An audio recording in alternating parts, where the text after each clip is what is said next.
ನಮಸ್ಕಾರ. ನಾನು ಅಮೋಘ ಚಕ್ರವರ್ತಿ, ಡಾಕ್ಟರ್ ಶ್ರೀ ಎ.ಪಿ.ಎನ್. ಸ್ವಾಮಿಯವರ ಶಿಷ್ಯ. ಎಲ್ಲರಿಗೂ ನಮಸ್ಕಾರ.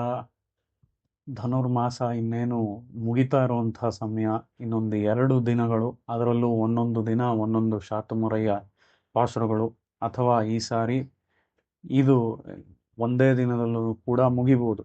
ಅದು ಒಂದೊಂದು ಕಡೆ ಇರೋವರೆಗೆ ಒಂದೊಂದು ರೀತಿಯಲ್ಲಿ ಆ ತಿಥಿಗಳು ಬಂದಿದೆ. ಅದರ ಪ್ರಕಾರ ನಾವು ಇವತ್ತಿನ ಪಾಶುರವನ್ನು ನೋಡೋದಾದರೆ, கரவைகள் பின்சென்று காணஞ்சேர்ந்தோம் அறிவொன்றுமில்லாத ஆய்குலத்து உன் தன்னை பிறவி பெருந்தனை புண்ணியம் யாமுடையோம் குறையொன்றுமில்லாத கோவிந்தா உன் தன்னோடு உறவேல் நமக்கிங்கு ஒழிக்க ஒழியாது அறியாத பிள்ளைகளோம் அன்பினால் உன் தன்னை சிறுபேர் அழைத்தனவும் சீரியருளாதே ಇರೈವಾ ನೀ ತಾರಾಯ್ ಪರಯೇಲೋರ್ ಎಂಪಾವಾಯ್ ಅಂತ ಹೇಳಿ ಈ ಪಾಶುರದಲ್ಲಿ ಗೋದಾದೇವಿ ಕರವೈಗಳ್ ಪಿನ್ಸೆಂಡ್ರು ಅಂತ ಹೇಳಿ ಆ ಹಸುಗಳಲ್ಲ, ಇಲ್ಲಿ ಹಸುವಿನ ಕರುಗಳು, ಇವುಗಳ ಹಿಂದೆ ಹೋದವನು ಯಾರು?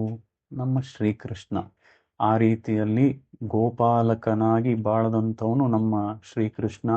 ಈ ಕರವೈಗಳ್ ಪಿನ್ಸೆಂಡ್ರು ಅಂತ ಹೇಳಿದ್ರೆ, ಹಿಂದಿನ ಪಾಸುರ ನೋಡಿದ್ವಿ, ಊಡಾರೈ ವೆಲ್ಲುಂ ಶೀರ್ ಗೋವಿಂದ ಅಂತ ಹೇಳಿ. ಅದರಲ್ಲಿ ಆ ಕ್ಷೀರಾನ್ನದ ಒಂದು ವಿವರಣೆ, ರೆಸಿಪಿ, ಇವನ್ನೆಲ್ಲ ನೋಡಿದ್ವಿ. ಅದೇ ರೀತಿ ಇವತ್ತಿನ ಒಂದು ಪಾಸುರಕ್ಕೆ ನಾವು ವಿಶೇಷವಾಗಿ ನಾವು ಸಾಮಾನ್ಯವಾಗಿ ಮನೆಗಳಲ್ಲಿ ಮಾಡುವಂಥದ್ದು ಏನು ಅಂತ ಅಂದರೆ ಮೊಸರನ್ನು. ನಮ್ಗೆಲ್ರಿಗೂ ಗೊತ್ತು, ಕರವೈಗಳ್ ಪಿನ್ಸೆಂಡ್ರು ಬಂದ್ಬಿಡ್ತು ಅಂದರೆ ಆ ದಿನಕ್ಕೆ ಮೊಸರನ್ನ. ಆ ದಿನಕ್ಕೆ ಯಾಕೆ ಮೊಸರನ್ನ ಅಂತ ಅಂದರೆ, ಈ ರೀತಿ ಆ ಹಸುಗಳ ಹಿಂದೆ ಆ ಶ್ರೀಕೃಷ್ಣ ಹೋದ. ಆದರೆ ಬಹುತೇಕ ಸಮಯಗಳಲ್ಲಿ, ಬಹುತೇಕ ದಿನಗಳಲ್ಲಿ ಈ ರೀತಿ ಶ್ರೀಕೃಷ್ಣ ಹೋದಾಗ ಹಿಂದೆ ಶ್ರೀಕೃಷ್ಣನ ಜೊತೆ ಬರ್ತಾ ಇದ್ದಂತಹ ಆ ಗೋಪಿಯರು ಎಲ್ಲರೂ ಸೇರಿಕೊಂಡು ಅಲ್ಲಿ ಆ ಹಸುಗಳನ್ನೆಲ್ಲ ಮೇಯಿಸಿದ ನಂತರ ಒಂದು ಸ್ವಲ್ಪ ಹೊತ್ತು ಆದಮೇಲೆ ಇವರಿಗೆಲ್ರಿಗೂ ಒಂದು ಲಂಚ್ ಬ್ರೇಕ್.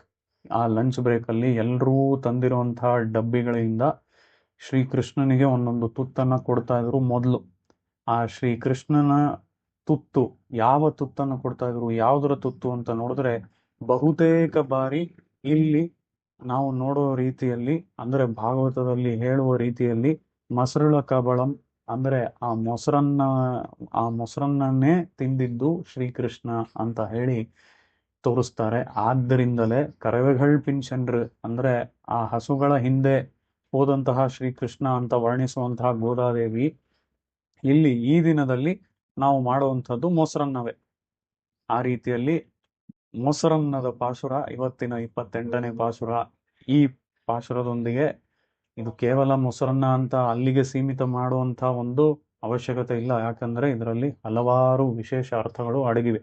ಆ ರೀತಿಯಲ್ಲಿ ಆ ಎಲ್ಲ ವಿಶೇಷ ಅರ್ಥಗಳನ್ನು ತಾವು ತಿಳ್ಕೋಬೇಕು ಅಂತ ಇದ್ರೆ, ಇವತ್ತು ಸಂಜೆ ಆಂಡಾಳ್ ಮಂದಿರ 6ರಿಂದ 7:30 ಮೈಸೂರಿನಲ್ಲಿ ಬರಬೇಕು ಅಂತ ಹೇಳಿ ಪ್ರಾರ್ಥನೆ ಮಾಡ್ಕೊಳ್ತೇನೆ.